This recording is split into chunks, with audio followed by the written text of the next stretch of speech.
A ditadura militar brasileira foi um regime de caráter autoritário e nacionalista que teve início em 31 de março de 1964, com o presidente João Goulart sendo deposto e uma junta militar assumindo o controle do país, durando até 15 de janeiro de 1985, quando o colégio eleitoral escolheu o deputado Tancredo Neves como novo presidente da República.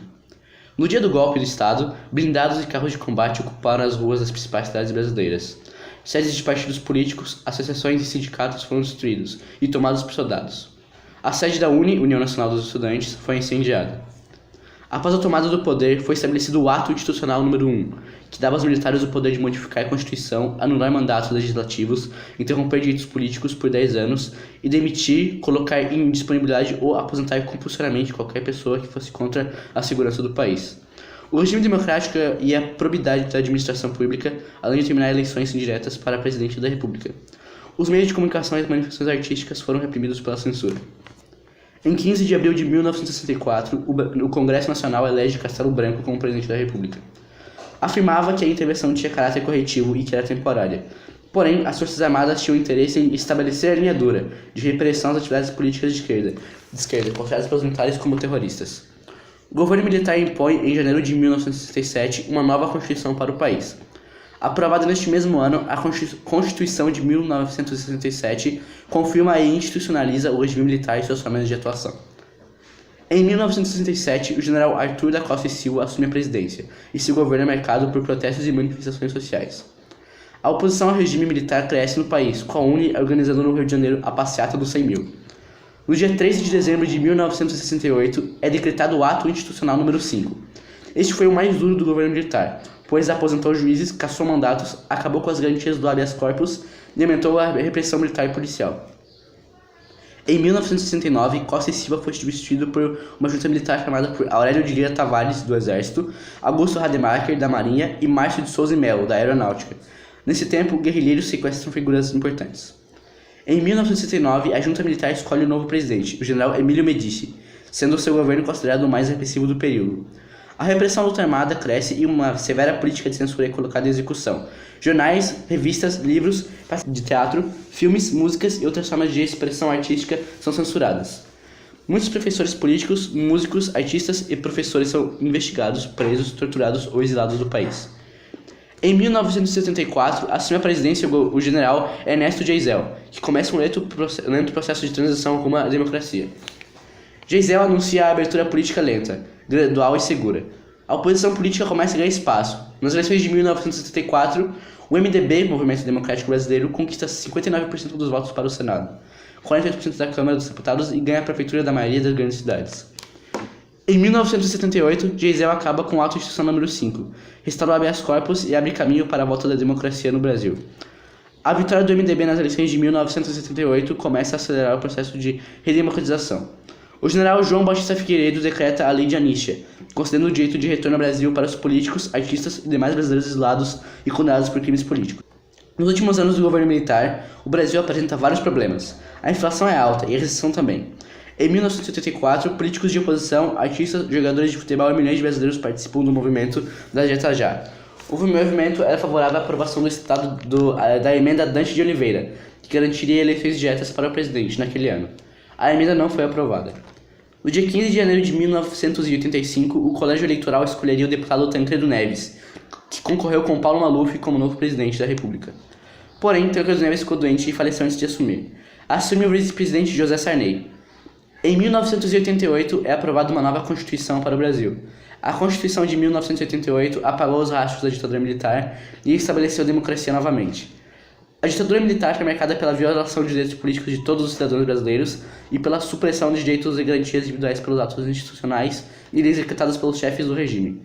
Entre 1968 e 1978, sob vigência do Ato Institucional número 5 e da Lei de Segurança Nacional de 1969, ocorreram os chamados Anos de Chumbo, que foram marcados por um estado de exceção total e permanente, controle sobre a mídia e censura, prisão, tortura, assassinato e desaparecimento forçado de opositores do regime. A prisão e a censura foram especialmente importantes para a prática e acobertamento da tortura. Para ampliar a repressão com mais eficiência, em 1969, o governador de São Paulo, Abreu Sodré, criou a OBAN, Operação Bandeirante, para reprimir e perseguir no estado todos que eram contra a ditadura. Nas prisões do exército, os detentos eram torturados com choques elétricos, afogamentos, e suicídio eram práticas. Um estudante chamado Stuart Angel foi torturado e teve a boca presa a um jipe que andou pelo pátio do quartel que ele estava preso. No dia 18 de julho de 1968, integrantes do Comando de Caça aos Comunistas invadiram o Teatro Ruth Escobar e feriram o elenco da peça Roda Viva. Os cantores e compositores Gilberto Gil e Caetano Veloso, após protestarem publicamente contra a ditadura, foram presos no Rio de Janeiro no dia 22 de dezembro de 1968. Por conta da sua notoriedade, foram aconselhados a se exilarem do país.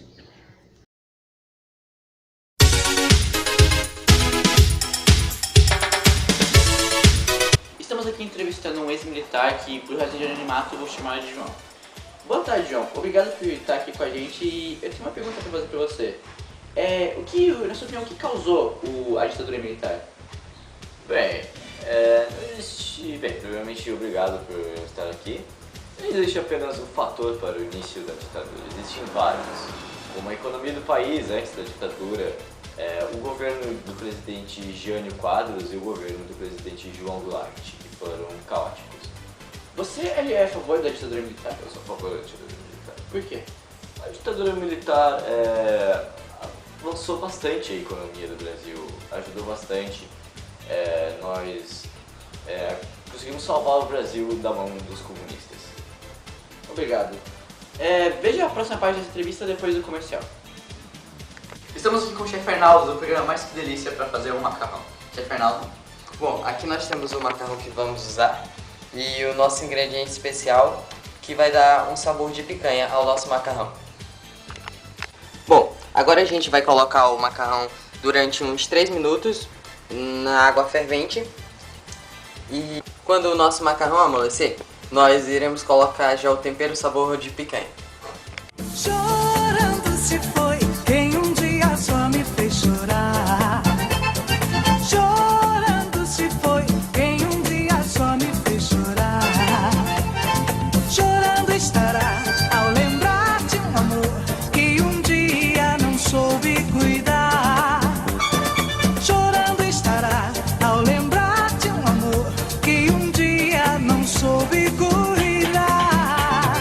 A recordação vai estar com ele aonde for. A recordação vai estar pra sempre aonde eu for.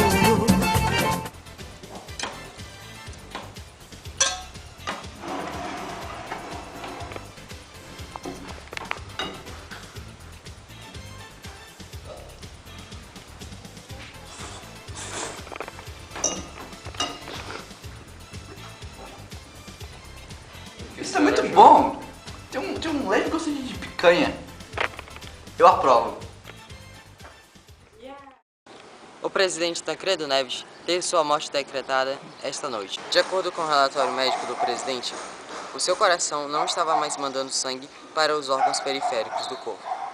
O coração do presidente começava a falhar. Devido ao sério quadro infeccioso, nas últimas horas, o estado de saúde do senhor presidente da República passou a apresentar novas dificuldades nas suas condições hemodinâmicas.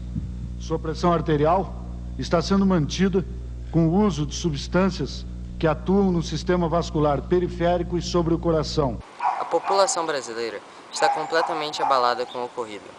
A família de Neves agradece em silêncio a manifestação popular. Com a morte do presidente, o governo do país irá ficar nas mãos do vice-presidente José Sarney.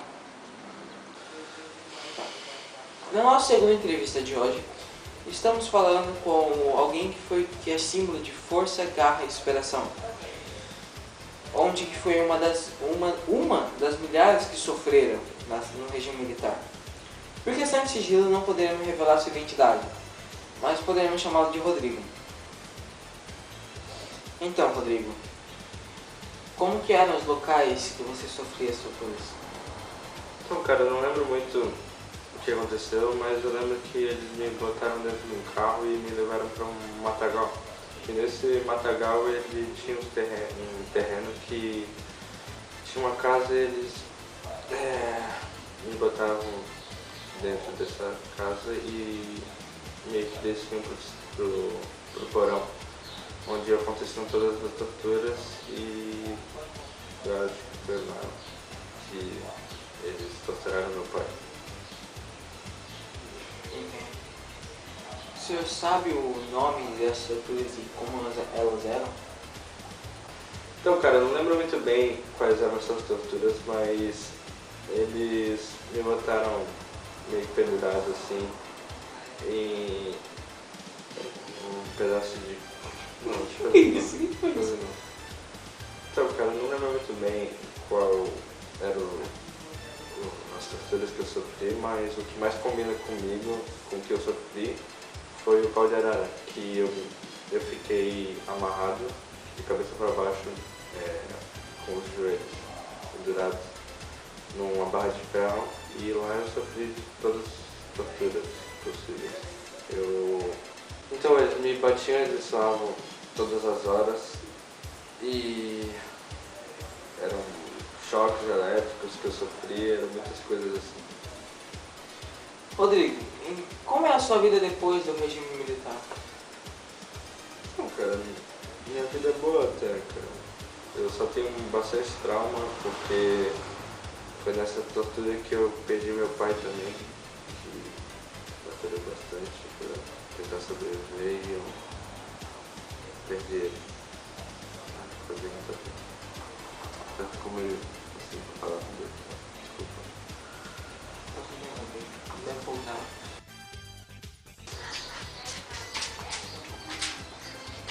Que porcaria é essa aqui? Vai direito esse negócio, cara. Meu Deus, cara. Que é isso? Que é isso, cara? O que tu tá fazendo aqui? Cansado da sua mulher varrer mal? Demais, cara. Que tal usar a Super Vassoura 2000? Uau! Mas o que ela faz? Com ela, sua mulher vai varrer muito mais rápido. Meu Deus, que legal. Isso. Ah, agora sim estou contente com você. Parabéns.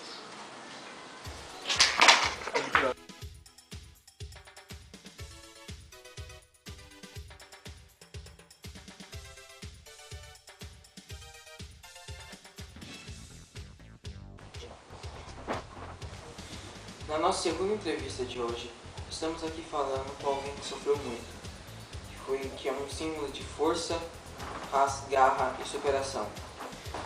Estamos aqui hoje com alguém que sofreu Hoje não visualiza aliás que sofreu no regime. Vamos ser de novo, desculpa. Hoje estamos aqui com alguém que sempre força, raça e superação.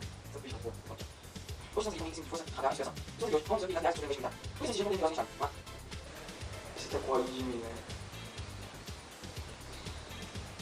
Quem fala é o repórter Jailson Mendes do canal TV Enterrado. E hoje estamos aqui na rua para perguntar às pessoas o que elas têm a dizer sobre a atual situação do Brasil. Então vamos aqui, boa tarde, senhor. Qual o seu nome? Meu nome é Jonathan. Boa tarde, senhor Jonathan. Então, o que o senhor tem a dizer sobre a atual situação do Brasil? Cara, não tô... Ah, que isso, cara? Abaixa a ditadura! Abaixa a ditadura! Que isso, cara? Aí coloca o óculos por cima. Tá, então primeiro eu vou pro Lucas, depois eu vou pro Bruno, então. Sim. Não. Não, vai ser primeiro pro Pro Bruno que vai ficar ali. Eu falo abaixo da ditadura, isso? Sim. Abaixa a ditadura. Os dois falam abaixo da ditadura. Tá bom, os dois. Falem depois que eu... Joguem o David, tipo, joga realista, não tem que ser, tipo, segurando ele pra não cair. Tá, sei. Jogar assim com força, velho. Que nem fizeram com o Rafael ali, lembra? Aquela ali foi uma queda realista. O cara deu um golpe de Muay Thai. Pá! Mano, foram várias vezes. Pior que erravam depois. Isso era... É, né, Bruno? Ficavam errando. Ai não! Ah, não, eu esqueci a cena. Aí tipo, o Bruno chega assim de costas assim, abaixa a ditadura. Não. Bota ali do lado, porra. Na frente do carro, caralho. Não tô vendo nada, pô. Aí.